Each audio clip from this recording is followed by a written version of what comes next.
আসসালামু আলাইকুম। প্রিয় শিক্ষার্থীরা, সকলেই নিশ্চয়ই ভালো আছো। আইসিটি ক্লাসে সবাইকে শুভেচ্ছা। চিত্রে তোমরা মূল টেক্সট বইটি দেখছো।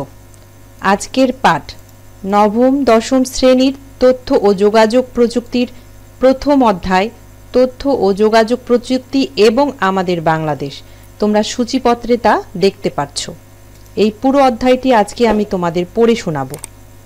এতে তোমরা যেভাবে উপকৃত হবে তা হলো, তোমরা এসএসসি এর সিলেবাস এমসিকিউ ভিত্তিক। তাহলে তোমরা আমার এই পাঠটি শুনেই এমসিকিউ এর উপর তোমাদের পাঠ সম্পন্ন করতে পারবে। আর তোমরা যারা মূল টেক্সট বইটি না পড়েই এমসিকিউ পড়ে ফেলো, তাদের জন্য আজকের পাঠটি অত্যন্ত জরুরি, যার ফলে তোমরা আমার পাঠটি বারবার শুনেই এমসিকিউ মনে রাখতে পারবে। আশা করি পুরো পাঠটি মনোযোগ সহকারে শুনবে। পরবর্তীতে এই অধ্যায়ের উপর কী ধরনের এমসিকিউ হতে পারে তার একটি টিউটোরিয়াল আমরা দেব। তো চলো শুরু করা যাক। এখানে তোমাদের টেক্সট বইয়ের পেজে তোমরা দেখতে পাচ্ছ প্রথম অধ্যায়, তথ্য ও যোগাযোগ প্রযুক্তি এবং আমাদের বাংলাদেশ। এখানে একটি চিত্র তোমরা দেখতে পাচ্ছ। এই অধ্যায় শেষে আমরা যা করতে পারবো, তথ্য ও যোগাযোগ প্রযুক্তির গুরুত্ব ব্যাখ্যা করতে পারবো, তথ্য ও যোগাযোগ প্রযুক্তি সংশ্লিষ্ট ব্যক্তিবর্গের অবদান বর্ণনা করতে পারবো, বাংলাদেশে ই লার্নিংয়ের গুরুত্ব ব্যাখ্যা করতে পারবো, বাংলাদেশে ই গভর্নেন্সের প্রয়োজনীয়তা ব্যাখ্যা করতে পারবো, বাংলাদেশে ই সার্ভিসের গুরুত্ব ব্যাখ্যা করতে পারবো, বাংলাদেশে ই কমার্সের গুরুত্ব বর্ণনা করতে পারবো, বাংলাদেশে কর্মক্ষেত্রে তথ্য ও যোগাযোগ প্রযুক্তির সম্ভাবনা বিশ্লেষণ করতে পারব, সামাজিক যোগাযোগ, তথ্য ও যোগাযোগ প্রযুক্তির ভূমিকা ব্যাখ্যা করতে পারব, বিনোদনের ক্ষেত্রে আইসিটি ইতিবাচক দিকগুলো ব্যাখ্যা করতে পারব, তথ্য ও যোগাযোগ প্রযুক্তি নির্ভর ভবিষ্যৎ বাংলাদেশের স্বরূপ ব্যাখ্যা করতে পারব এবং তথ্য ও যোগাযোগ প্রযুক্তি নির্ভর বাংলাদেশ বিষয়ক একটি পোস্টার ডিজাইন করতে পারব। পরবর্তী পেজে আছে 21 শতক এবং তথ্য ও যোগাযোগ প্রযুক্তি। বিগত শতাব্দীতে সম্পদের যে ধারণা ছিল, 21 শতকে এসে সেটি পুরোপুরি পাল্টে গেছে। পৃথিবীর সবাই মেনে নিয়েছে যে 21 শতকের সম্পদ হচ্ছে জ্ঞান, যার অর্থ কৃষি, খনিজ সম্পদ কিংবা শক্তির উৎস নয়, শিল্প কিংবা বাণিজ্যও নয়। এখন পৃথিবীর সম্পদ হচ্ছে সাধারণ মানুষ। তার কারণ শুধু মানুষই জ্ঞান অন্বেষণ করতে পারে, জ্ঞান ধারণ করতে পারে এবং জ্ঞান ব্যবহার করতে পারে। পৃথিবীর সম্পদের এই নতুন ধারণাটি সারা পৃথিবীতেই মানুষের চিন্তা সম্ভাবনার জগৎটি পাল্টে দিয়েছে। পৃথিবীর মানুষ এখন 21 শতকের মুখোমুখি হওয়ার জন্য আলাদাভাবে প্রস্তুতি নিতে শুরু করেছে। আমরা সবাই অনুভব করতে পারছি 21 শতকের পৃথিবীটা আসলে জ্ঞানভিত্তিক একটি অর্থনীতির ওপর দাঁড়াতে শুরু করেছে। 21 শতকে এসে আমরা আরও দুটি বিষয় শুরু করেছি, যার একটি হচ্ছে গ্লোবালাইজেশন, অন্যটি হচ্ছে ইন্টারন্যাশনালাইজেশন। এই দুটি বিষয় ত্বরান্বিত হবার পেছনের কারণটি হচ্ছে তথ্য ও যোগাযোগ প্রযুক্তি। যে কোনো দেশের ভৌগোলিক সীমানা বিশ্বায়নের কারণে নিজের দেশের গণ্ডি ছাড়িয়ে সারা পৃথিবীতে ছড়িয়ে পড়েছে। ব্যাপারটি বোঝার জন্য আমরা আমাদের বাংলাদেশের উদাহরণটি নিতে পারি। আমাদের দেশের লক্ষ লক্ষ মানুষ এখন সারা পৃথিবীতে ছড়িয়ে ছিটিয়ে আছে। তারা যেখানে আছে সেই অংশটুকু বাংলাদেশ। এক অর্থে বাংলাদেশের সীমানা ছড়িয়ে গেছে, আবার বাংলাদেশের অধিবাসী হয়েও তারা পৃথিবীর অন্য দেশের নাগরিক হয়ে বেঁচে আছে। আন্তর্জাতিকতা এখন এই নতুন পৃথিবীর অলিখিত নিয়ম। আমরা জানি পৃথিবীর মানুষকে এক সময় বেঁচে থাকার জন্য পুরোপুরি প্রকৃতির অনুকম্পার উপর নির্ভর করতে হতো। মানুষ বিভিন্ন যন্ত্র আবিষ্কার করে প্রকৃতির উপর নির্ভরশীলতা কমিয়ে এনেছে। অষ্টাদশ এবং ঊনবিংশ শতাব্দীতে শিল্প বিপ্লবের পর মানুষ যন্ত্রের উপর নির্ভর করে পৃথিবীর অর্থনীতি নিয়ন্ত্রণ করছে। পৃথিবীর যে সকল জাতি শিল্প বিপ্লবে অংশ নিয়েছিল, একসময় তারাই পৃথিবীকে নিয়ন্ত্রণ করেছে। 21 শতকে যখন জ্ঞানভিত্তিক অর্থনীতির সূচনা হয়েছে তখন আমরা সেই একই ব্যাপার ঘটেছে তখন আবার যারা জ্ঞানভিত্তিক সমাজ তৈরি করার বিপ্লবে অংশ নেবে তারাই পৃথিবীর চালিকা শক্তি হিসেবে কাজ করবে। এই নতুন বিপ্লবে অংশ নিতে হলে বিশেষ এক ধরনের প্রস্তুতি নিতে হবে, সেটি আমরা অনুভব করতে পারি। যদি আমরা বেঁচে থাকার সুনির্দিষ্ট দক্ষতাগুলো দেখতে চাই তাহলে সেগুলো হবে পারস্পরিক সহযোগিতার মনোভাব, যোগাযোগ দক্ষতা, সুনাগরিকত্ব, সমস্যা সমাধানে পারদর্শী, বিশ্লেষণের চিরন্তর দক্ষতা, সৃজনশীলতা এবং সাথে তথ্য ও যোগাযোগ প্রযুক্তির পারদর্শিতা। সত্যি কথা বলতে তথ্য ও যোগাযোগ প্রযুক্তির পারদর্শিতা সবচেয়ে প্রয়োজনীয় দক্ষতা হিসেবে খুব দ্রুত স্থান করে নিচ্ছে। 21 শতকে টিকে থাকতে হলে সবাইকে তথ্য ও যোগাযোগ প্রযুক্তির প্রাথমিক বিষয়গুলো জানতে হবে। এই প্রাথমিক বিষয়গুলো জানা থাকলেই একজন এটি ব্যবহার করে তার বিশাল বৈচিত্র্যের জগতে প্রবেশ করতে পারে। একজন শিক্ষার্থী যতক্ষণ পর্যন্ত এই প্রযুক্তির ব্যবহারে অভ্যস্ত না হবে ততক্ষণ পর্যন্ত সে তথ্য সংগ্রহ, বিশ্লেষণ, সংযোজন, মূল্যায়ন করে নতুন তথ্য সৃষ্টি করতে পারবে না।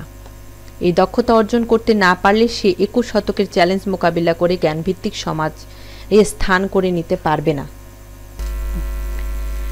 পরবর্তী পয়েন্ট, তথ্য ও যোগাযোগ প্রযুক্তি বিকাশে উল্লেখযোগ্য ব্যক্তিত্ব। তথ্য ও যোগাযোগ প্রযুক্তির আজকের বিকাশের পেছনে রয়েছে অনেক বিজ্ঞানী, ভিশনারি, প্রকৌশলী এবং নির্মাতাদের অবদান। তার এবং তারহীন যোগাযোগ ব্যবস্থা, কম্পিউটারের গণনা ক্ষমতা বৃদ্ধি এবং মাইক্রো ইলেকট্রনিক্সের বিকাশ বর্তমানে আইসিটিকে মুঠোর মধ্যে এনে দিয়েছে। আধুনিক কম্পিউটারের বিকাশ ও প্রচলন শুরু হয় চার্লস ব্যাবেজের নামে একজন ইংরেজি প্রকৌশলী ও গণিতবিদের হাত থেকে। 1791, এখানে দেখতে পাচ্ছ শিক্ষার্থীরা, চার্লস ব্যাবেজ 1791 থেকে 1871, অর্থাৎ তার জন্মসাল 1791 এবং মৃত্যুকাল 1871। এখান থেকে আচ্ছা শিক্ষার্থীরা দেখো এখান থেকে কি ধরনের এমসিকিউ হতে পারে। আমি আশা করছি তোমরা কিছুটা ধারণা করতে পেরেছো। যেমন চার্লস ব্যাবেজের জন্মসাল তাহলে আমরা এখানে দেখতে পাচ্ছি 1791 এবং মৃত্যুকাল 1871, আর জীবনীকাল 1791 থেকে 1871। তাহলে আমরা এমসিকিউ প্রশ্ন জানলাম। আবার আরেকটু তোমরা খেয়াল করো, একটু চিন্তা করে দেখো, আমরা এখানে বলতে পারি কিংবা আরেকটি এমসিকিউ প্রশ্ন আসতে পারে, আধুনিক কম্পিউটারের বিকাশ বা প্রচলন শুরু হয় কার হাত ধরে? হ্যাঁ, ঠিকই ধরেছ, চার্লস ব্যাবেজ। আসো পরেরটুকু আবার শুনি, সঙ্গেই থাকবে। অনেকে তাকে আধুনিক কম্পিউটারের জনক বলে থাকেন। তিনি তৈরি করেন ডিফারেন্স ইঞ্জিন। 1991 সালে লন্ডনের বিজ্ঞান জাদুঘরে চার্লস ব্যাবেজের বর্ণনা অনুসারে একটি ইঞ্জিন তৈরি করা হয়। দেখা যায় যে সেটি সঠিকভাবেই কাজ করছে এবং পরবর্তীতে তিনি অ্যানালিটিক্যাল ইঞ্জিন নামে একটি গণনা যন্ত্রের পরিকল্পনা করেন। তবে গণনার কাজটি কিভাবে আরও কার্যকর করা যায় সেটি নিয়ে ভেবেছিলেন কবি লর্ড বায়রনের কন্যা অ্যাডা লাভলেস 1815 থেকে 1852, অর্থাৎ তার জন্মসাল 1815 এবং মৃত্যুকাল 1852 সাল। মায়ের কারণে অ্যাডা ছোটবেলা থেকেই বিজ্ঞান ও গণিতে আগ্রহী হয়ে ওঠেন। 1833 সালে চার্লস ব্যাবেজের সঙ্গে তার পরিচয় হলে তিনি ব্যাবেজের অ্যানালিটিক্যাল ইঞ্জিনকে কাজে লাগানোর জন্য প্রোগ্রামিংয়ের ধারণা সামনে নিয়ে আসেন।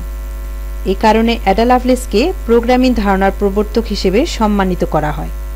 দেখো শিক্ষার্থীরা, এখানে তোমরা শুনলে বিষয়টি, অ্যানালিটিক্যাল ইঞ্জিনকে কাজে লাগানোর জন্য প্রোগ্রামিং ধারণাকে সামনে নিয়ে আসে। এই কারণেই প্রোগ্রামিং ধারণার প্রবর্তক তাহলে কাকে বলা যেতে পারে? অ্যাডা লাভলেসকে। 1842 সালে ব্যাবেজ তুরিন বিশ্ববিদ্যালয়ে তার ইঞ্জিন সম্পর্কে বক্তব্য দেন। সে সময় অ্যাডা ব্যাবেজের সহায়তায় নিয়ে পুরো বক্তব্য শেষে ইঞ্জিনের কাজটি কাজের ধারণাটি বর্ণনা করেন। কাজের ধারা বর্ণনা করার সময় তিনি এটিকে ধাপ অনুসারে ক্রমান্বিত করেন।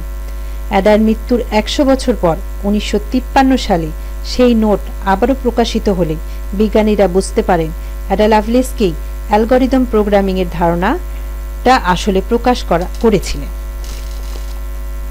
পরবর্তী পেজে আমরা যাচ্ছি।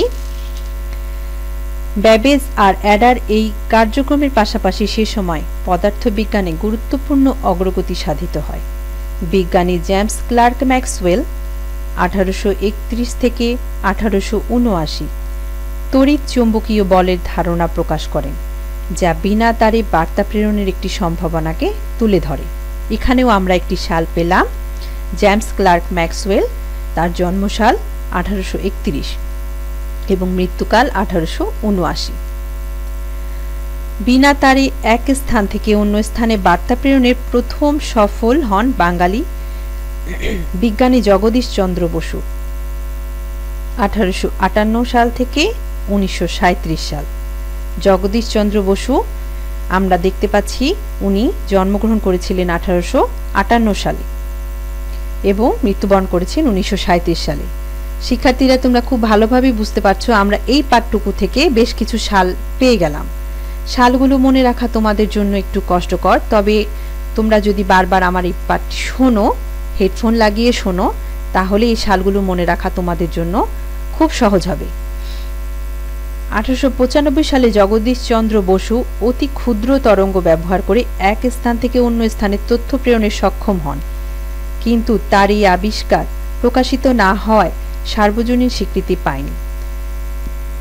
তবে বেতার তরঙ্গ ব্যবহার করে একই কাজ প্রথম প্রকাশিত হয়, সার্বজনীন স্বীকৃতি পান ইতালির বিজ্ঞানী গুগলিয়েলমো মার্কনি 1874 সাল থেকে 1937 সাল। এজন্য তাকে বেতার যন্ত্রের আবিষ্কারক হিসেবে স্বীকৃতি দেওয়া হয়।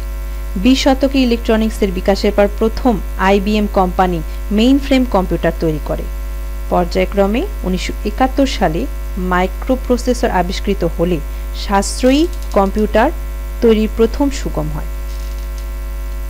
পথ সুগম হয়। 20 শতকের 60-70-এর দশকে ইন্টারনেট প্রোটোকল ব্যবহার করে আরপানেটের আবিষ্কৃত হয়। বলা হয় তখন থেকে নেটওয়ার্কের মাধ্যমে কম্পিউটার সমূহের মধ্যে আন্তঃসংযোগ বিকশিত হতে শুরু করে, আর এই বিকাশের ফলে তৈরি হয় ইন্টারনেট।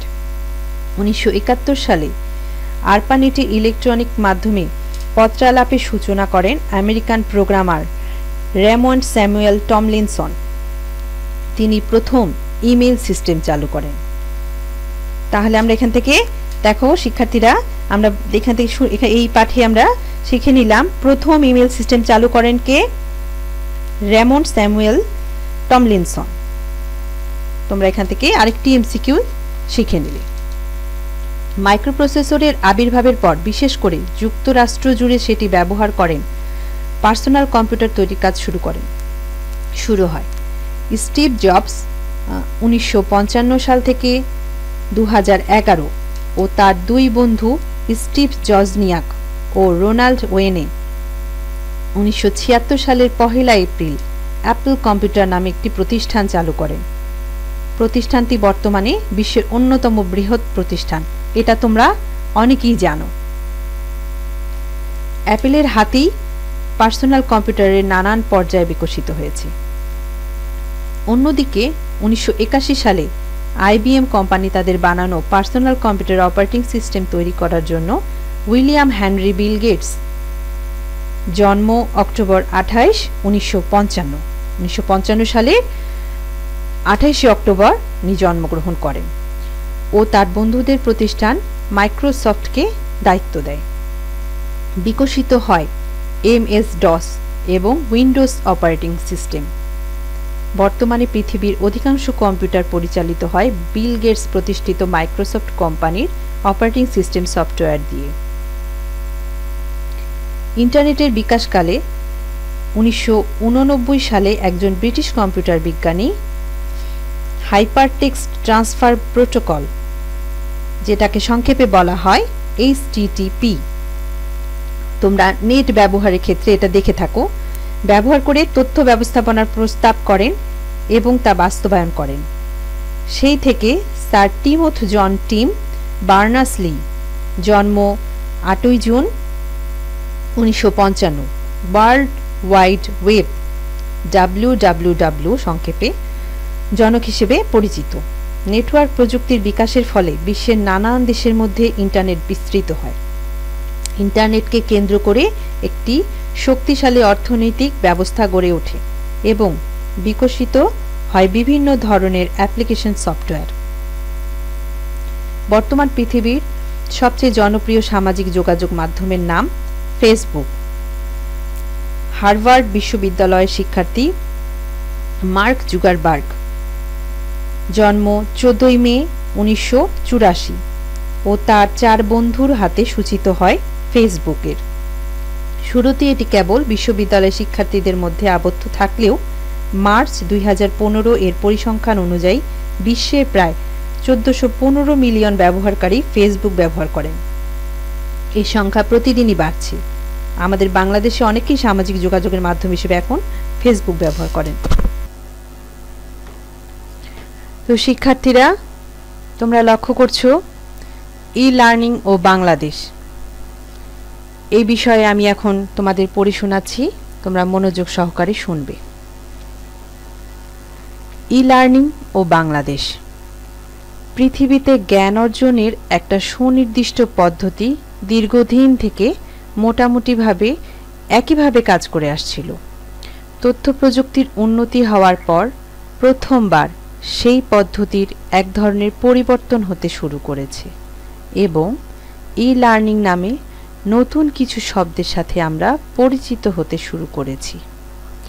ই লার্নিং শব্দটি ইলেকট্রনিক লার্নিং কথাটির সংক্ষিপ্ত রূপ এবং এটা বলতে আমরা পাঠদান করার জন্য সিডি-রোম, ইন্টারনেট, ব্যক্তিগত নেটওয়ার্ক কিংবা টেলিভিশন চ্যানেল ব্যবহার করার পদ্ধতিকে বুঝিয়ে থাকি। মনে রাখতে হবে, ই লার্নিং কিন্তু মোটেও সনাতন পদ্ধতিতে পাঠদানের বিকল্প নয়, এটি সনাতন পদ্ধতির পরিপূরক। উদাহরণ দেওয়ার জন্য বলা যায়, শ্রেণীকক্ষে বিজ্ঞানের একটা বিষয় পড়ানোর সময় অনেক কিছুই হয়তো হাতে কলমে দেখানো সম্ভব নয়, যেমন সূর্যগ্রহণ, চন্দ্রগ্রহণ ইত্যাদি। শ্রেণীকক্ষে পাঠ দিতে দিতে শিক্ষক ইচ্ছে করলেই মাল্টিমিডিয়ার সাহায্য নিয়ে আরও সুন্দরভাবে বিষয়টি দৃশ্যমান উপস্থাপন করতে পারেন। সেটি এমনকি ইন্টারঅ্যাক্টিভও হতে পারে। আমরা সবাই জানি বাংলাদেশের জনগোষ্ঠী বিশাল, সে কারণে স্কুলের শিক্ষার্থী সংখ্যাও বিশাল। নানা ধরনের অর্থনৈতিক সীমাবদ্ধতা থাকার কারণে আমাদের স্কুলগুলোতে দক্ষ শিক্ষকের অভাব রয়েছে। লেখাপড়ার জন্য প্রয়োজনীয় শিক্ষা উপকরণ বলতে গেলে নেই, ল্যাবরেটরি অপ্রতুল, ফলে হাতে কলমে বিজ্ঞানের এক্সপেরিমেন্ট করার সুযোগ খুব কম। এই সমস্যাগুলো সমাধানের জন্য ই লার্নিং অনেক বড় একটা ভূমিকা রাখতে পারে। দক্ষ একজন শিক্ষকের পাঠদান ভিডিও করে নিয়ে সেটা অসংখ্য স্কুলে বিতরণ করা যেতে পারে। একটি নির্দিষ্ট বিষয়কে বোঝানোর জন্যে অনেক ধরনের সহায়ক প্রক্রিয়া ছাত্রছাত্রীদের দেয়া যেতে পারে। একজন শিক্ষক চাইলে নিজেই তার পাঠদানে সহায়তা করার জন্য প্রয়োজনীয় বিষয় তৈরি করতে পারেন এবং সেটি বারবার ব্যবহার করতে পারেন। সারা পৃথিবীতেই ই লার্নিংয়ের জন্য নানা উপকরণ তৈরি হতে শুরু করেছে। পৃথিবীর বড় বড় অনেক বিশ্ববিদ্যালয় অসংখ্য কোর্স অনলাইনে উন্মুক্ত করে দিয়েছে এবং যে কেউ সেই কোর্সটি গ্রহণ করতে পারে। বিষয়টি নিয়ে নানা ধরনের পরীক্ষা নিরীক্ষা হচ্ছে এবং অনেক সময়ই একজন সেই কোর্সটি নেয়ার পর তার হোমওয়ার্ক জমা দিয়ে কিংবা অনলাইনে পরীক্ষা দিয়ে সেই কোর্সটির প্রয়োজনীয় ক্রেডিট পর্যন্ত অর্জন করতে পারছে। আমাদের বাংলাদেশেও এতে পিছিয়ে নেই। বাংলাদেশের তথ্য প্রযুক্তিবিদরা বাংলায় কোর্স দেবার জন্যে বেশ কিছু ওয়েবসাইট পোর্টাল তৈরি করেছেন এবং সারা পৃথিবী থেকে যে কেউ বাংলা ভাষায় সেই কোর্সগুলো গ্রহণ করতে পারবে। তথ্য প্রযুক্তি, বিশেষ করে কম্পিউটার প্রোগ্রামিংয়ে প্রশিক্ষণ নেয়ার উপযোগী এই ধরনের সাইটগুলো দেশে বিদেশে ব্যাপক জনপ্রিয়তা অর্জন করেছে। আমাদের দেশে উত্তম পাঠদানের সীমাবদ্ধতা দূর করার ব্যাপারে ই লার্নিং অনেক বড় ভূমিকা রাখতে পারলেও আমাদের সবসময় মনে রাখতে হবে এটি কিন্তু কোনোভাবেই প্রচলিত পাঠদানের বিকল্প নয়। প্রচলিত পাঠদানের সময় একজন শিক্ষক তার শিক্ষার্থীদের সরাসরি দেখতে পারেন, তাদের সাথে কথা বলতে পারেন, শিক্ষার্থীরা শিক্ষকের সাথে নানাভাবে ভাব বিনিময় করতে পারে, প্রশ্ন করতে পারে। শুধু তাই নয়, তারা পাশাপাশি একে অন্যকে সাহায্য করতে পারে, একে অন্যের সহযোগী হয়ে শিখতে পারে। ই লার্নিংয়ের বেলায় এই বিষয়গুলো প্রায় সময়ই অনুপস্থিত থাকে। পুরো প্রক্রিয়ায় মানবিক অংশটুকু না থাকায় পদ্ধতিটা যান্ত্রিক বলে মনে হতে পারে। সে কারণেই ই লার্নিংকে সফল করতে হলে শিক্ষার্থীদের অনেক বেশি উদ্যোগী হতে হবে। আমাদের বাংলাদেশে ই লার্নিংয়ে অনেক বড় সুযোগ আছে, কারণ অনেক বড় বড় সীমাবদ্ধতা আসলে ই লার্নিং ব্যবহার করে সমাধান করে ফেলা সম্ভব। তবে প্রচলিত ই লার্নিংয়ের জন্য ইন্টারনেটের স্পিড, প্রয়োজনীয় অবকাঠামো এবং ই লার্নিংয়ের শিখন সামগ্রী তৈরি করার প্রয়োজন রয়েছে। তো শিক্ষার্থীরা, তোমরা এই ই লার্নিং ও বাংলাদেশ বিষয়টি খুব মনোযোগ সহকারে শুনলে, তাহলে তোমরা এখানে ভালোভাবে বুঝতে পারলে যে ই লার্নিং প্রচলিত, এটা কোনোভাবেই প্রচলিত পাঠদানের বিকল্প নয়। পরবর্তী পয়েন্টটি দেখো, ই গভর্নেন্স ও বাংলাদেশ বিষয়টি মনোযোগ সহকারে শোনো। এই বিষয় থেকে আমরা বেশ কিছু প্রশ্ন পেয়ে যেতে পারি। ই গভর্নেন্স ও বাংলাদেশ। গুড গভর্নেন্স বা সুশাসনের জন্য দরকার স্বচ্ছতা ও জবাবদিহিতামূলক ব্যবস্থা। ডিজিটাল ব্যবস্থা প্রচলনের ফলে সরকারি ব্যবস্থাসমূহকে আধুনিক ও যুগোপযোগী করার পাশাপাশি সরকারি ব্যবস্থাসমূহের স্বচ্ছতা ও জবাবদিহিতা নিশ্চিত করা সম্ভব। এর ফলে নাগরিকের হয়রানি ও বিড়ম্বনার অবসান ঘটে এবং দেশে সুশাসনের পথ নিষ্কণ্টক হয়। শাসন ব্যবস্থায় এ প্রক্রিয়ায় ইলেকট্রনিক বা ডিজিটাল পদ্ধতির প্রয়োগই হচ্ছে ই গভর্নেন্স। একটা সময় ছিল যখন পাবলিক পরীক্ষার ফলাফল সংগ্রহ করা ছিল পরীক্ষার্থী এবং তাদের অভিভাবকদের জন্য একটা বিড়ম্বনার ব্যাপার। বিশেষ করে প্রধান প্রধান শহর থেকে দূরবর্তী গ্রামে অবস্থানরতদের পক্ষে এটি ছিল দুষ্কর। মাত্র 2 শতক আগেও এসএসসি বা এইচএসসি পরীক্ষার ফলাফল প্রকাশের 7 দিন পরেও অনেকেই তাদের ফলাফল জানতে পারত না। কিন্তু বর্তমানে ফল প্রকাশের সঙ্গে সঙ্গে ইন্টারনেট এবং মোবাইল ফোনে এসএমএস এর মাধ্যমে ফলাফল জানা যায়। ফলে ফলাফল জানার যে বিড়ম্বনা ছিল সেটির অবসান হয়েছে। শিক্ষাক্ষেত্রে ই গভর্নেন্সের আরেকটি উদাহরণ হল উচ্চশিক্ষা প্রতিষ্ঠানে ভর্তির জন্য মোবাইল ফোনে আবেদন করার সুবিধা। উদাহরণ হিসেবে বলা যায়, পূর্বে যশোর জেলায় একজন শিক্ষার্থী সিলেটের শাহজালাল বিজ্ঞান ও প্রযুক্তি বিশ্ববিদ্যালয়ে ভর্তি হতে ইচ্ছুক হলে তাকে অনেকগুলো কাজ সম্পন্ন করতে হতো। এজন্য নিজে অথবা প্রতিনিধিকে সিলেট গিয়ে একবার ভর্তির আবেদনপত্র সংগ্রহ এবং পরে আবার আবেদনপত্র জমা দিতে হতো। বর্তমানে মোবাইল ফোনেই এই আবেদন করা যায়। ফলে ভর্তি ইচ্ছুকদের ভর্তির আবেদন ফর্ম জোগাড় ও জমা দেওয়ার জন্য শহর থেকে শহরে ঘুরতে হয় না। আবার জেলা প্রশাসকের কার্যালয়ের সকল সেবা স্বল্প সময়ে, কম খরচে এবং ঝামেলাহীনভাবে পাওয়ার জন্যে চালু হয়েছে জেলা ই সেবা কেন্দ্র। এর ফলে আগে যেখানে কোনো সেবা পেতে 2 থেকে 3 সপ্তাহ লাগত, সেটি এখন মাত্র 2 থেকে 5 দিনেই পাওয়া যায়। শুধু তাই নয়, তথ্যের ডিজিটালকরণের ফলে সিদ্ধান্ত গ্রহণে 80 থেকে 90% সময় কম লাগছে। লক্ষ্য করো, তাহলে এখানে আমরা এই ইলেকট্রনিক মিডিয়া ব্যবহার করে ই গভর্নেন্সের মাধ্যমে ডিজিটালকরণে তাহলে আমাদের কি সুবিধা হয়েছে? সিদ্ধান্ত গ্রহণে শুধুমাত্র 80 থেকে 90% সময় কম লাগছে। সেবা প্রদানের স্বচ্ছতা ও জবাবদিহিতা বৃদ্ধির পাশাপাশি বিভিন্ন দলিল, পর্চা প্রভৃতির নকল প্রদানে সংশ্লিষ্ট দপ্তরের সক্ষমতাও অনেক বৃদ্ধি পেয়েছে। নাগরিক যন্ত্রণার আর একটি উদাহরণ হল পরিষেবাসমূহের বিল পরিশোধ। বিদ্যুৎ, গ্যাস, পানি ইত্যাদির বিল পরিশোধের গতানুগতিক পদ্ধতি খুবই সময় সাপেক্ষ এবং যন্ত্রণাদায়ক। কোনো কোনো ক্ষেত্রে একটি সম্পূর্ণ কর্মময় দিন বিদ্যুৎ বিল পরিশোধেই নাগরিককে ব্যয় করতে হয়।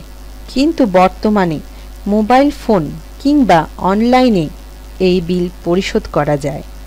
কেবল বিদ্যুৎ নয়, পানি ও গ্যাসের বিলও এখন অনলাইনে ও মোবাইল ফোনে পরিশোধ করা যায়। গভর্নেন্সের মূল বিষয় হল নাগরিকের জীবনমান উন্নত করা এবং হয়রানি মুক্ত রাখা। ই গভর্নেন্সের মাধ্যমে কোনো কার্যক্রম 365 দিনের 24 ঘন্টা করা সম্ভব, যেমন এটিএম সেবা, মোবাইল ব্যাংকিং, তথ্য সেবা ইত্যাদি। ফলে নাগরিকরা নিজেদের সুবিধাজনক সময়ে সেবা গ্রহণ করতে পারে। অন্যদিকে ই গভর্নেন্স চালুর ফলে সরকারি দপ্তরসমূহের মধ্যে আন্তঃসংযোগ বৃদ্ধি পেয়েছে, কর্মীদের দক্ষতাও বেড়েছে, ফলে দ্রুত সেবা প্রদান সম্ভব হচ্ছে। বাংলাদেশে ই গভর্নেন্স চালু হয়েছে বেশ কয়েক বছর আগে। এখনো অনেক ক্ষেত্রে ই গভর্নেন্স চালু হওয়া বাকি আছে। সকল ক্ষেত্রে ই গভর্নেন্স চালু হলে সুশাসনের পথে দেশ অনেক এগিয়ে যাবে। তাহলে ই গভর্নেন্সের আমরা অনেক সুবিধা শুনলাম, অনেকগুলো ভালো দিক আমরা পেয়ে গেলাম। পরবর্তী পয়েন্ট, ই সার্ভিস ও বাংলাদেশ। সরকারি ও বেসরকারি অনেক সেবামূলক ব্যবস্থা সার্বক্ষণিকভাবে অথবা সময় সময়ে দেশের জনগণকে বিভিন্ন সেবা প্রদান করে থাকে। এই সেবা হতে পারে এক স্থান থেকে অন্য স্থানে যাতায়াত কিংবা কোনো জমির দলিলের নকল সরবরাহ করা। ডিজিটাল পদ্ধতি চালু হওয়ার পূর্বে এই সকল সেবার ক্ষেত্রে সেবা গ্রহীতাকে অবশ্যই সেবাদাতার সঙ্গে সরাসরি যোগাযোগ করতে হতো, কিন্তু ডিজিটাল পদ্ধতিতে সেবা গ্রহীতা নিজ বাড়িতে বসেই মোবাইল ফোনে কিংবা ইন্টারনেটে একই সেবা গ্রহণ করতে পারে। উদাহরণ হিসেবে ঢাকা থেকে চট্টগ্রামে যাওয়ার জন্য কোনো আন্তনগর ট্রেনের টিকিট সংগ্রহ করা বিবেচনা করা যায়। কিছুদিন পূর্বেও এই টিকিট সংগ্রহের জন্য যাত্রী নিজে অথবা তার কোনো লোকে ঢাকার কমলাপুর স্টেশনে গিয়ে লাইনে দাঁড়িয়ে নির্দিষ্ট কাউন্টার থেকে টিকিট সংগ্রহ করতে হতো। এই পদ্ধতি এখনো বহাল আছে, তবে এর পাশাপাশি এখন যে কেউ অনলাইনে টিকিট সংগ্রহ করতে পারে। অনলাইনে টিকিটের মূল্য পরিশোধ করা যায়। এভাবে ইলেকট্রনিক পদ্ধতিতে সেবা প্রদানের ব্যাপারটি ই সার্ভিস বা ই সেবা হিসেবে চিহ্নিত করা যায়। ই সেবার প্রধান বৈশিষ্ট্য হল এটি স্বল্প খরচে, স্বল্প সময়ে এবং হয়রানি মুক্ত সেবা নিশ্চিত করে। বাংলাদেশ সরকারের বিভিন্ন মন্ত্রণালয়, বিভাগ ও অধিদপ্তর সমূহের উদ্যোগে ইতিমধ্যে অনেক ই সেবা চালু হয়েছে। এর মধ্যে উল্লেখযোগ্য হল পাঠ্যপুস্তকের ডিজিটাল সংস্করণ, ই পুরজি, ই পর্চা, ই টিকেট, টেলিমেডিসিন, অনলাইন আয়কর হিসেবে করার হিসাব করার ক্যালকুলেটর ইত্যাদি। নিম্নে কয়েকটি উল্লেখযোগ্য ই সেবা কার্যক্রমের সংক্ষিপ্ত বর্ণনা দেয়া হলো, সেগুলো আমি তোমাদেরকে পড়ে শোনাচ্ছি। ই পুরজি দেশের প্রথম দিককার এই সেবাসমূহের একটি। দেশের 15টি চিনি কলের সকল আখ চাষি এখন SMS এর মাধ্যমে পুরজি তথ্য পাচ্ছে। পুরজি হচ্ছে চিনিকল সমূহের কখন আখ সরবরাহ করতে হবে সেজন্য আওতাধীন আখ চাষিদের দেওয়া একটি অনুমতিপত্র। শিক্ষার্থীরা তোমরা খুব মনোযোগ সহকারে এই লাইনটি শোনো। এখানে আমরা বলতে পারি চিনিকলের, এখানে পুরজি তাহলে কি বিষয়টি আমরা জানছি, চিনিকল সমূহে কখন আখ সরবরাহ করতে হবে সেজন্য আওতাধীন আখ চাষিদের দেওয়া একটি অনুমতিপত্র, তাকেই বলা হচ্ছে পুরজি। SMS এর মাধ্যমে আখ চাষিরা তাৎক্ষণিকভাবে পুরজির তথ্য পাচ্ছে বলে এখন তাদের হয়রানি ও বিড়ম্বনার অবসান হয়েছে। পাশাপাশি সময় মতো আখের সরবরাহ নিশ্চিত হওয়ায় চিনিকলের উৎপাদনও বেড়েছে। ইলেকট্রনিক মানি ট্রান্সফার সিস্টেম, সংক্ষেপে বলা হয় EMTS। বাংলাদেশ ডাক বিভাগের ইলেকট্রনিক মানি ট্রান্সফার সিস্টেমের মাধ্যমে দেশের এক অঞ্চল থেকে অন্য অঞ্চলে নিরাপদে, দ্রুত ও কম খরচে টাকা পাঠানো যায়। 1 মিনিটের মধ্যে 50,000 টাকা পর্যন্ত পাঠানো যায়। শিক্ষার্থীরা তাহলে এখানে একটি প্রশ্ন আমাদের আসতে পারে, তোমরা লক্ষ্য করে শোনো। ইলেকট্রনিক মানি ট্রান্সফার সিস্টেমে 1 মিনিটে কত হাজার টাকা পর্যন্ত পাঠানো যায়? হ্যাঁ, তোমরা ঠিকই ধরেছ, 50,000 টাকা পর্যন্ত পাঠানো যায়। দেশে প্রায় সকল ডাকঘরেই এই সেবা পাওয়া যায়। ই-পর্চা সেবা, বর্তমানে দেশের সকল জমির রেকর্ডের অনুলিপি অনলাইনে সংগ্রহ করা যায়। এটিকে বলা হয় ই-পর্চা। পূর্বে সংশ্লিষ্ট দপ্তরের কর্মীগণ বড় বড় রেকর্ড বই থেকে তথ্যসমূহ পূর্ব নির্ধারিত ছকে পূরণ করে আবেদনকারীকে সরবরাহ করতেন। এজন্য আবেদনকারীকে যেমন সরাসরি উপস্থিত হতো, তেমনি সংশ্লিষ্ট দপ্তরের কর্মীরাও গতানুগতিক পদ্ধতিতে পর্চা তৈরি করতেন। বর্তমানে এটি ই-সেবার আওতায় আসাতে আবেদনকারী দেশে বিদেশে যে কোনো স্থান থেকেই নির্দিষ্ট ফি জমা দিয়ে পর্চা সংগ্রহ করতে পারেন। এটিও আমাদের ই-সার্ভিস এর একটি উপকারিতা। ই-স্বাস্থ্য সেবা, বিভিন্ন সরকারি স্বাস্থ্য কেন্দ্রে কর্মরত চিকিৎসারা এখন মোবাইল ফোনে স্বাস্থ্য পরামর্শ দিয়ে থাকেন। এজন্য দেশের সকল সরকারি হাসপাতালে একটি করে মোবাইল ফোন দেয়া হয়েছে। দেশের যে কোনো নাগরিক এভাবে যে কোনো চিকিৎসকের পরামর্শ পেতে পারেন। এছাড়া দেশের কয়েকটি হাসপাতালে টেলিমেডিসিন সেবা চালু হয়েছে। এর মাধ্যমে রোগী হাসপাতালে না এসেও বিশেষজ্ঞ চিকিৎসকের সেবা ও পরামর্শ পাচ্ছেন। রেলওয়ে ই-টিকেটিং ও মোবাইল টিকেটিং, বাংলাদেশ রেলওয়ে কয়েকটি আন্তনগর ট্রেনের টিকিট এখন মোবাইল ফোনেও ক্রয় করা যায়। আবার অনলাইনেও টিকিট সংগ্রহ ব্যবস্থা রয়েছে। তাহলে অনলাইনে টিকিট সংগ্রহের ব্যবস্থাকে তাহলে আমরা কি বলতে পারি? Mobile ticketing. হ্যাঁ, ঠিকই ধরেছ তোমরা, মোবাইল টিকিটিং।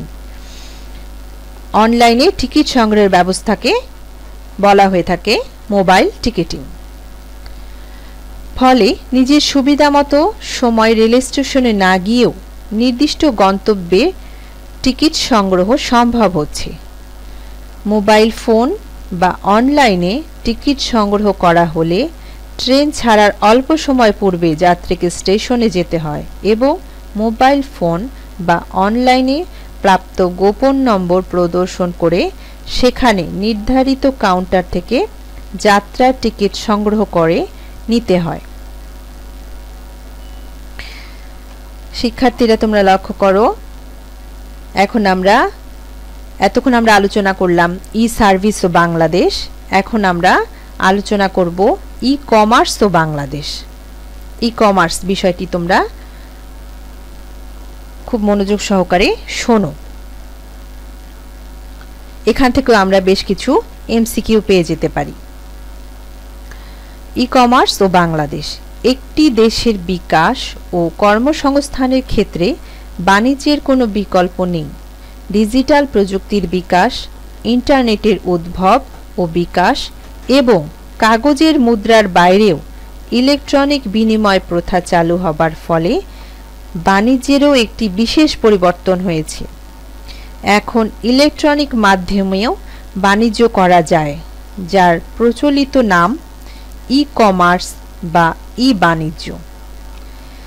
যে কোনো পণ্য বা সেবা বাণিজ্যের কয়েকটি শর্ত থাকে।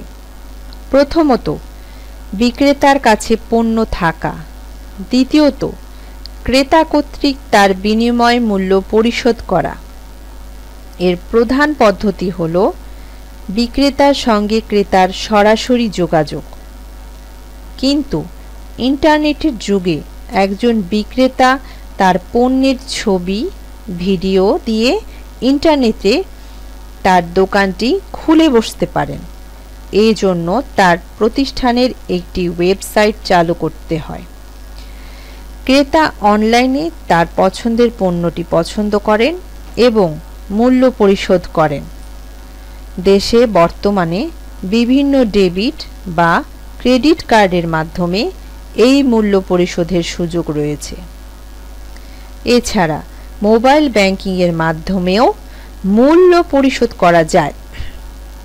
তৃতীয়ত, মূল্য প্রাপ্তির পর বিক্রেতা তার পণ্যটি ক্রেতার ঠিকানায় নিজে অথবা পণ্য সরবরাহকারী প্রতিষ্ঠানের, যেমন ধরো কুরিয়ার সার্ভিসের মাধ্যমে পাঠিয়ে দেন। মোবাইল বা কার্ড ছাড়াও ই কমার্সে আরও একটি বিল পরিশোধ পদ্ধতি রয়েছে। এটিকে বলা হয় প্রাপ্তির পর পরিশোধ বা ক্যাশ অন ডেলিভারি, সংক্ষেপে সিওডি। তাহলে পণ্যটি প্রাপ্তির পর যে বিলটা পরিশোধ করা হয় তাকে আমরা কি বলতে পারি? Cash on delivery. Cash on delivery, এই জিনিসটা আমরা বুঝে গেলাম। এই পদ্ধতিতে ক্রেতা বিক্রেতার ওয়েবসাইটে বসে পছন্দের পণ্যটিরও অর্ডার দেন। বিক্রেতা তখন পণ্যটি ক্রেতার কাছে পাঠিয়ে দেন। ক্রেতা পণ্য পেয়ে বিল পরিশোধ করেন। 2011-12 সাল থেকে বাংলাদেশেও আস্তে আস্তে ই কমার্সের প্রসার হচ্ছে। বর্তমানে বই থেকে শুরু করে জামা, কাপড়, খাবার, শৌখিন সামগ্রী ইত্যাদি ই কমার্সের মাধ্যমে বেচাকেনা হচ্ছে। প্রচলিত বাণিজ্যের মতো ই কমার্সেও দুই ধরনের প্রতিষ্ঠান লক্ষ্য করা যায়। এক ধরনের প্রতিষ্ঠান কেবল নিজেদের পণ্য বিক্রয় করে, আবার কিছু কিছু প্রতিষ্ঠান অন্য অনেক প্রতিষ্ঠানের পণ্য বিক্রয় করে। তোমরা ইতিমধ্যে ওয়েবসাইটে, টিভি বা পত্রপত্রিকায় এ ধরনের অনেক ওয়েবসাইটের বিজ্ঞাপন দেখে ফেলেছ। বাংলাদেশের কর্মক্ষেত্রে আইসিটি। বিশ্বের অন্যান্য দেশের মতো বাংলাদেশেও এখন কর্মক্ষেত্রে আইসিটির বহুমুখী প্রভাব ও ব্যবহার লক্ষ্য করা যাচ্ছে। এই প্রভাব ও পরিসর ক্রমাগত বেড়ে চলেছে। কর্মক্ষেত্রে আইসিটি দুই ধরনের প্রভাব লক্ষ্য করা যায়। প্রথমত, প্রচলিত কর্মক্ষেত্রগুলোতে আইসিটির প্রয়োগের ফলে কর্মদক্ষতার বৃদ্ধি এবং বাজার সম্প্রসারণ। অন্যদিকে আইসিটি নিজেই নতুন নতুন কর্মক্ষেত্র সৃষ্টি করেছে। প্রচলিত কর্মক্ষেত্র এবং পুরাতন ব্যবসা বাণিজ্যে আইসিটি ব্যবহারের ফলে কর্মীদের দক্ষতা জবাবদিহিতা ও স্বচ্ছতা বেড়েছে। অন্যদিকে এর ফলে সেবার মানও উন্নত হয়েছে। বর্তমানে দেশের অধিকাংশ চাকরির ক্ষেত্রে আইসিটি ব্যবহারের সাধারণ দক্ষতা একটি প্রাথমিক যোগ্যতা হিসেবে ধরা যায়। ব্যাংক, বীমা থেকে শুরু করে বহুজাতিক কোম্পানি, সরকারি দপ্তরের কাজ করার জন্য ওয়ার্ড প্রসেসর থেকে উপস্থাপনা সফটওয়্যার, ইন্টারনেট ব্রাউজিং থেকে ইমেইল, নানান ধরনের বিশ্লেষণী সফটওয়্যার ইত্যাদিতে দক্ষ হতে থাকে। পাশাপাশি বিভিন্ন বিশেষায়িত সফটওয়্যার যেমন ব্যাংকিং সফটওয়্যার ব্যবহারেও পারদর্শিতা অর্জন করতে হয়। অন্যদিকে আইসিটি নিজেই একটি বড় আকারের কর্মবাজার সৃষ্টি করেছে। হার্ডওয়্যার, সফটওয়্যার থেকে শুরু করে ওয়েবসাইট নির্মাণ, রক্ষণাবেক্ষণ ইত্যাদি এখন নতুন দক্ষ কর্মীদের জন্য একটি বিরাট কর্মক্ষেত্র। কেবল দেশে নয়, আইসিটিতে দক্ষ কর্মীরা দেশের বাইরে কোনো প্রতিষ্ঠানে অথবা স্বতন্ত্রভাবে কাজ করতে পারে। এই কাজের একটি বড় অংশ দেশে বসেই সম্পন্ন করা যায়। আউটসোর্সিং করে এখন অনেকেই বাংলাদেশের জন্য মূল্যবান বৈদেশিক মুদ্রা অর্জন করছে। সামাজিক যোগাযোগ ও আইসিটি। মানুষ সমাজবদ্ধ জীব। সমাজে চলাফেরা ও বিকাশের জন্য মানুষে মানুষে যোগাযোগের প্রয়োজন। তবে এখন আইসিটিতে সামাজিক যোগাযোগ বলতে নেটওয়ার্কের মাধ্যমে মানুষে মানুষে মিথস্ক্রিয়াকেই বোঝায়। এর অর্থ হলো তথ্য ও যোগাযোগ প্রযুক্তি ব্যবহার করে মানুষ যোগাযোগ ও ভাব প্রকাশের জন্য যা কিছু সৃষ্টি, বিনিময় কিংবা আদান প্রদান করে তাই সামাজিক যোগাযোগ। তথ্য ও যোগাযোগ প্রযুক্তির বিকাশের ফলে বর্তমানে এই যোগাযোগ হয়ে পড়েছে সহজ, সাশ্রয়ী এবং অনেক ক্ষেত্রে নিরাপদ।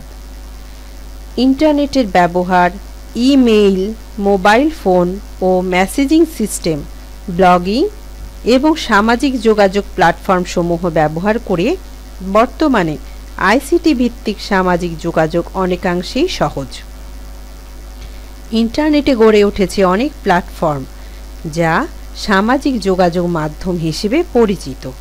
এর মধ্যে সবচেয়ে জনপ্রিয় দুটি মাধ্যম হলো ফেসবুক ও টুইটার।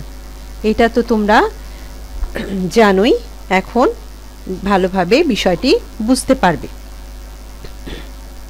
Facebook www.facebook.com। ফেসবুক সামাজিক যোগাযোগ ব্যবস্থার একটি ওয়েবসাইট। 2004 সালে 4 ফেব্রুয়ারি মার্ক জুকারবার্গ তার অন্য বন্ধুদের সঙ্গে নিয়ে এটি চালু করেন। লক্ষ্য করো শিক্ষার্থীরা, তোমরা এখানে ফেসবুকের প্রতিষ্ঠাতা এবং সালটি তোমরা জানতে পারলে। মার্ক জুকারবার্গ তার বন্ধুদের সঙ্গে নিয়ে এটি চালু করেছিলেন কবে? 2004 সালের 4 ফেব্রুয়ারি। 2004 সালের 4 ফেব্রুয়ারি। বিনামূল্যে যে কেউ ফেসবুকের সদস্য হতে পারে।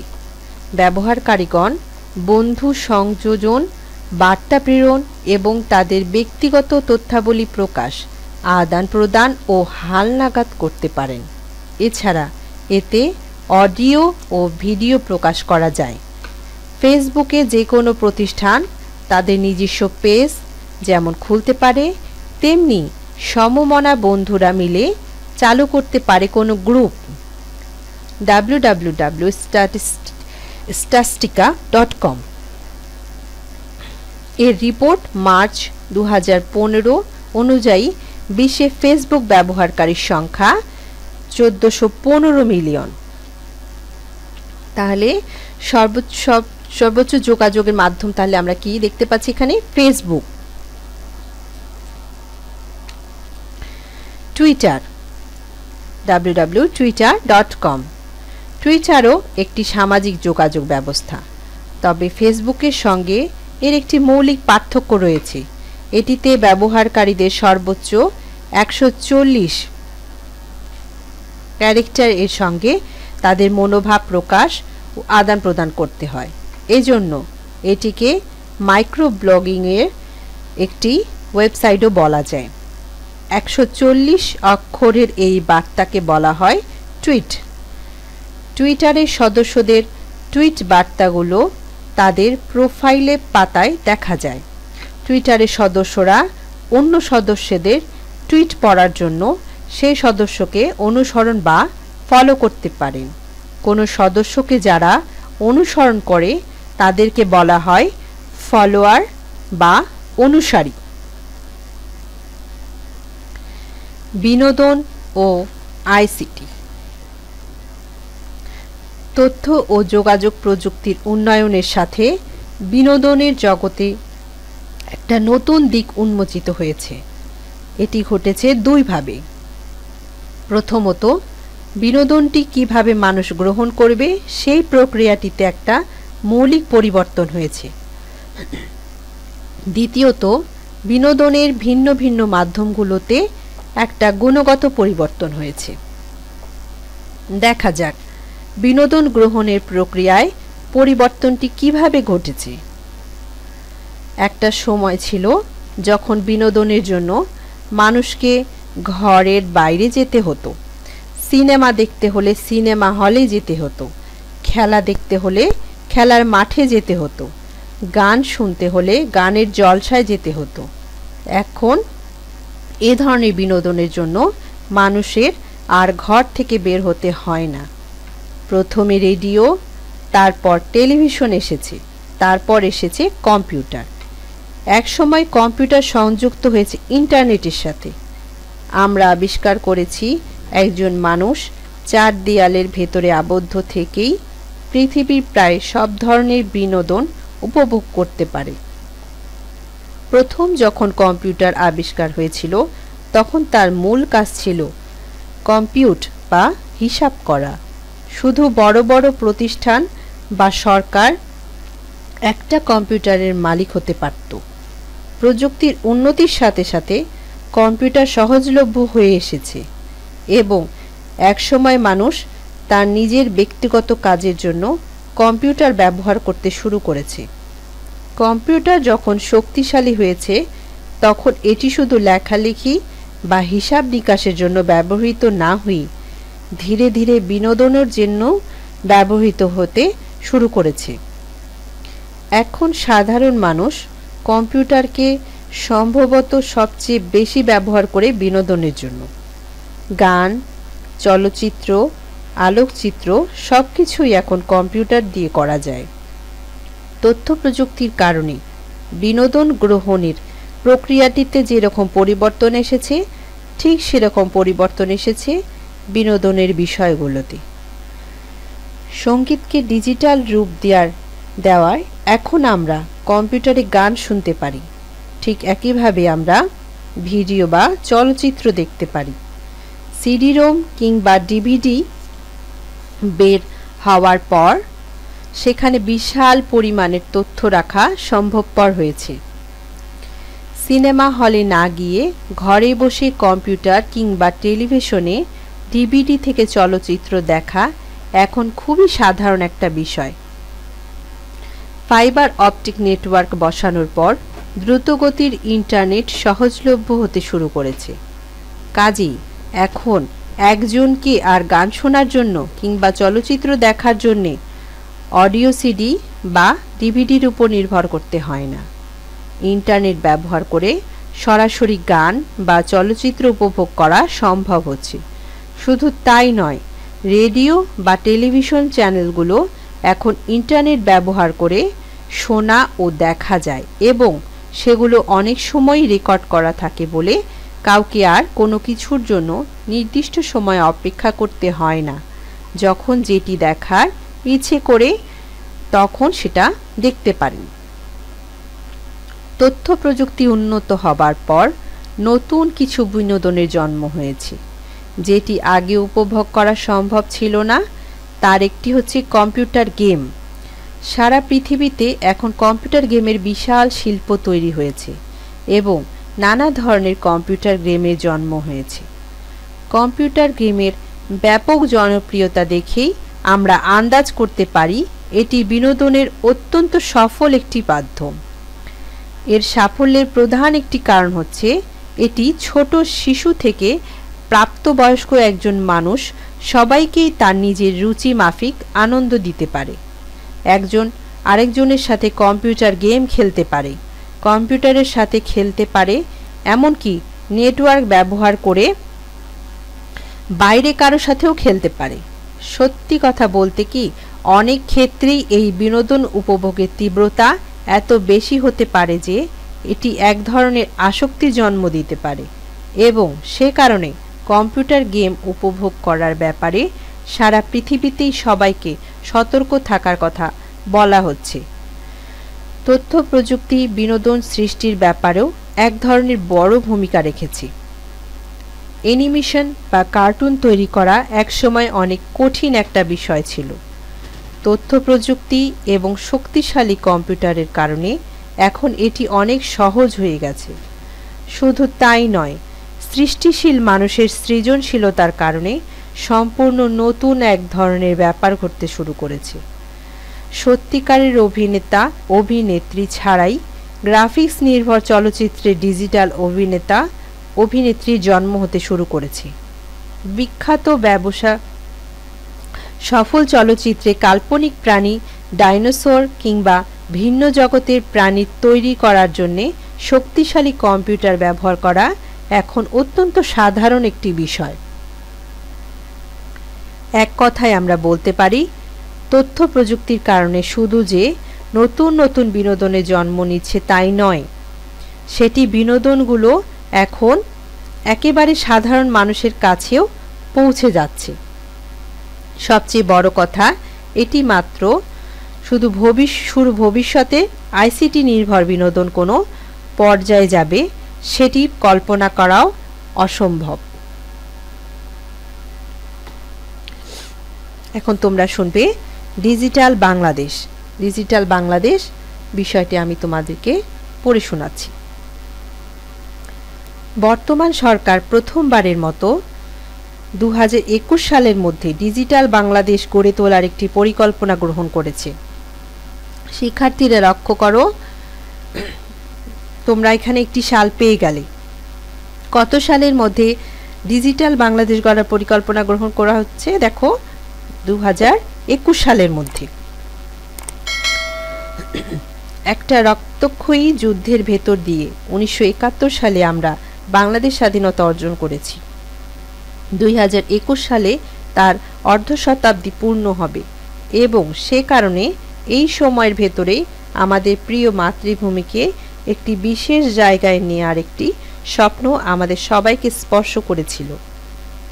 তাই ডিজিটাল বাংলাদেশ কথাটি শুধু একটি কথা হয়ে থাকেনি, এটাকে বাস্তবে রূপ দেওয়ার জন্য এই দেশের সরকার এবং সাধারণ মানুষ সবাই একটি বড় উদ্যোগ নিয়ে বাংলাদেশ ইতোমধ্যে বিশ্বের 57তম দেশ হিসেবে 11 মে 2018 দিবাগত রাত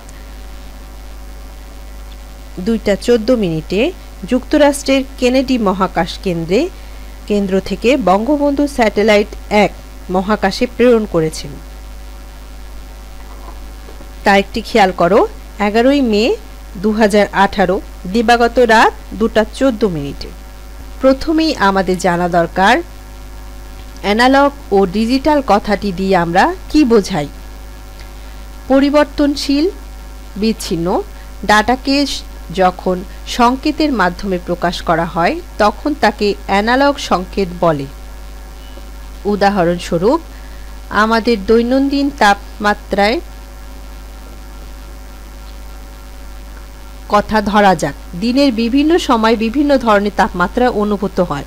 তোমরা পাশের চিত্রে খেয়াল করছো, এখানে দেখা যাচ্ছে ঘড়ি, দেখো ক দিয়ে আছে অ্যানালগ, চিত্রটি খেয়াল করো, এটি হলো অ্যানালগ ঘড়ি, এবং খ দেখো দেয়া আছে ডিজিটাল।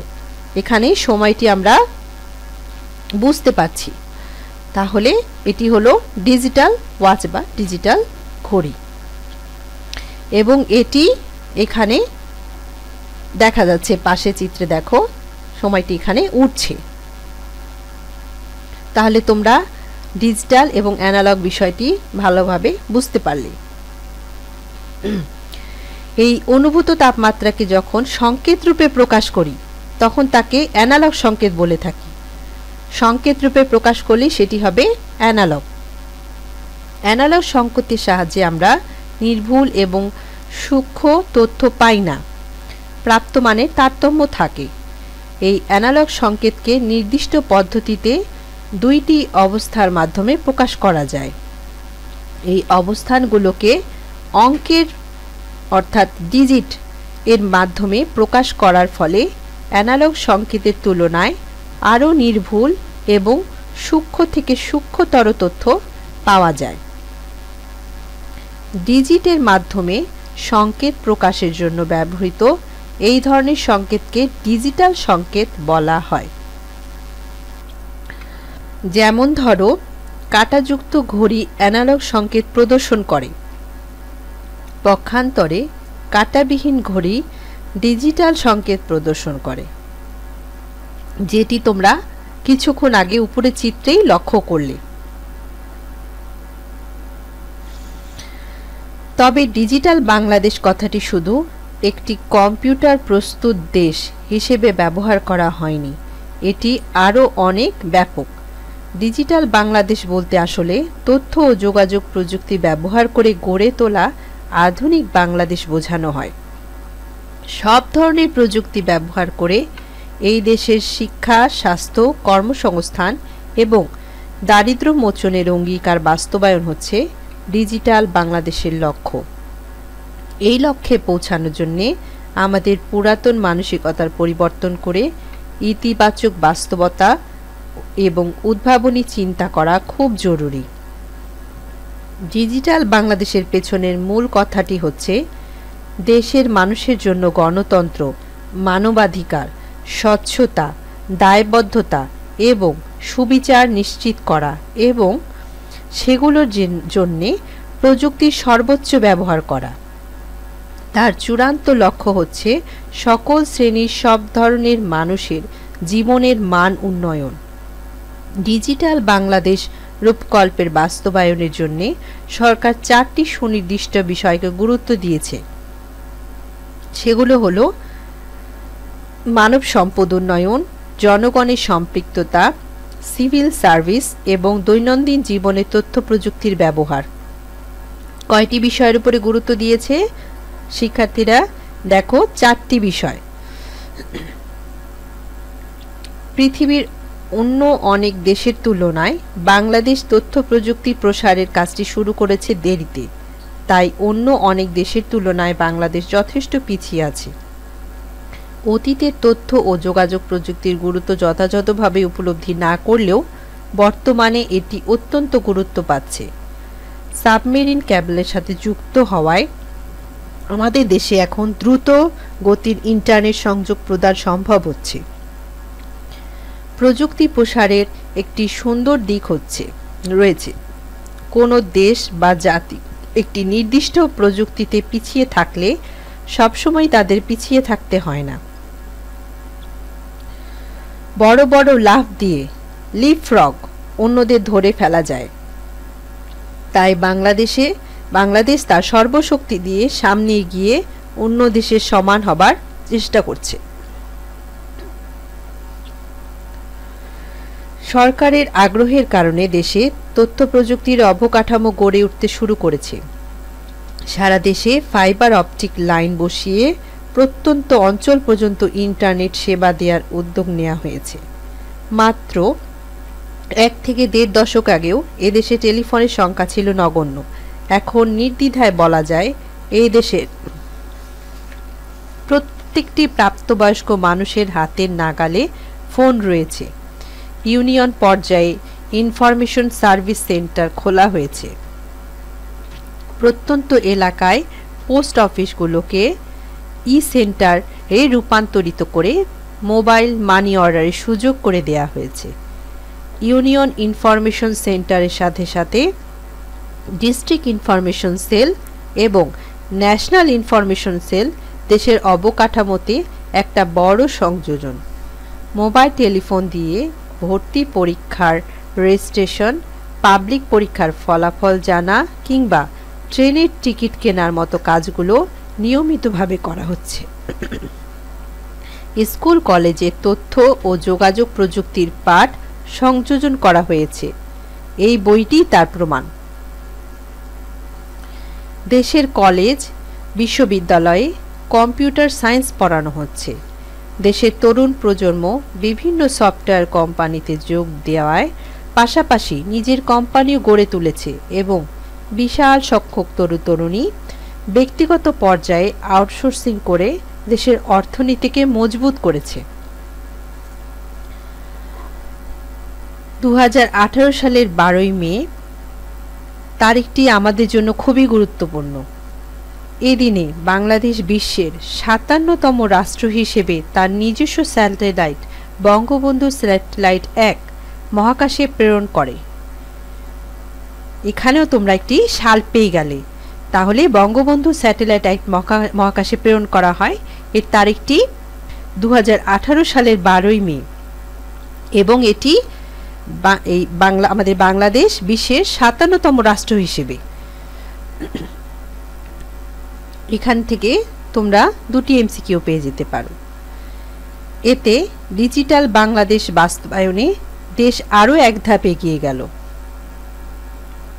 স্যাটেলাইটটি ব্যবহার করে শিক্ষা, চিকিৎসা, কৃষি, আবহাওয়ার পূর্বাভাস নানা ক্ষেত্রে সুফল পাওয়ার পাশাপাশি বাংলাদেশ অর্থনৈতিক অগ্রগতি লাভ করবে। টেলিভিশন সেবা ও জাতীয় নিরাপত্তার কাজেও এই স্যাটেলাইটটি ব্যবহার করা যাবে। বাংলাদেশের যে কোনো প্রাকৃতিক দুর্যোগ মোকাবেলা ও ব্যবস্থাপনায় নতুন মাত্রা যোগ হবে। এছাড়াও বঙ্গবন্ধু স্যাটেলাইটের কারণে তথ্য ও যোগাযোগ প্রযুক্তি ব্যবহারের ক্ষেত্রে বৈদেশিক মুদ্রা সাশ্রয়ের সাথে সাথে প্রচুর পরিমাণে বৈদেশিক মুদ্রা আয়ও সম্ভব হবে।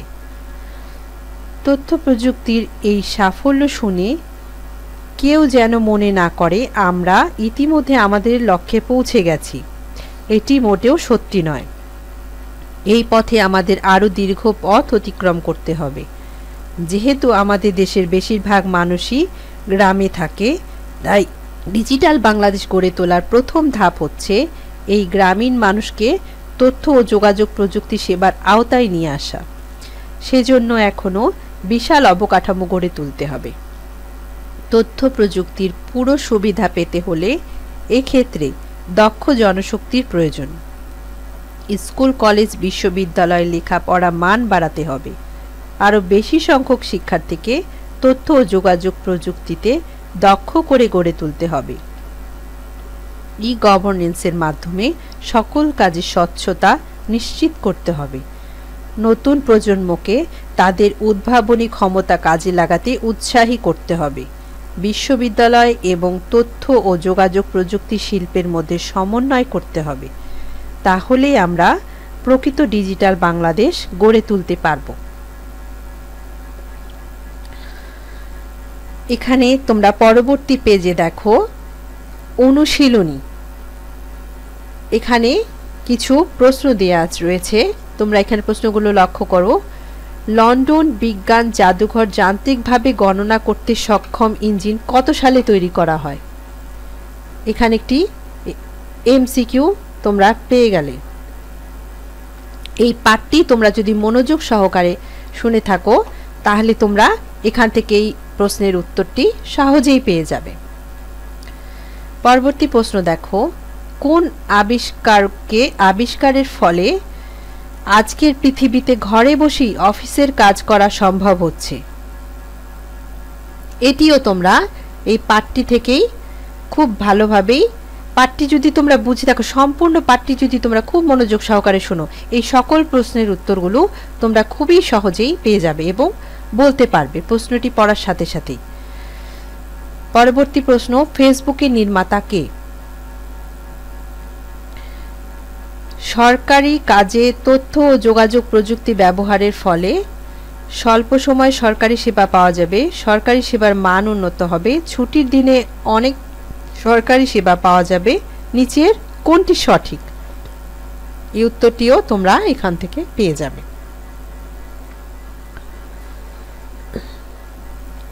নিচে এখানে একটি অনুচ্ছেদ দেওয়া আছে, এই অনুচ্ছেদ থেকে এই 5 এবং 6 কিছু নাম্বার প্রশ্ন দেওয়া আছে, এগুলোর উত্তর তোমরা পেয়ে যাবে। আমি এটি পড়ে তোমাদেরকে শোনাচ্ছি।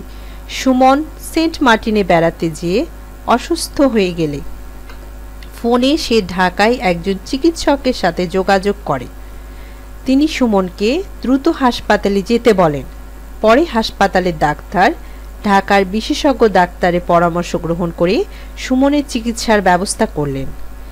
এখানে একটি প্রশ্ন তোমরা দেখো, স্থানীয় ডাক্তার যে পদ্ধতিতে বিশেষজ্ঞ ডাক্তারের পরামর্শ গ্রহণ করতে পারেন তা হলো টেলিমেডিসিন সেবা, ই স্বাস্থ্য সেবা, ই কমার্স সেবা।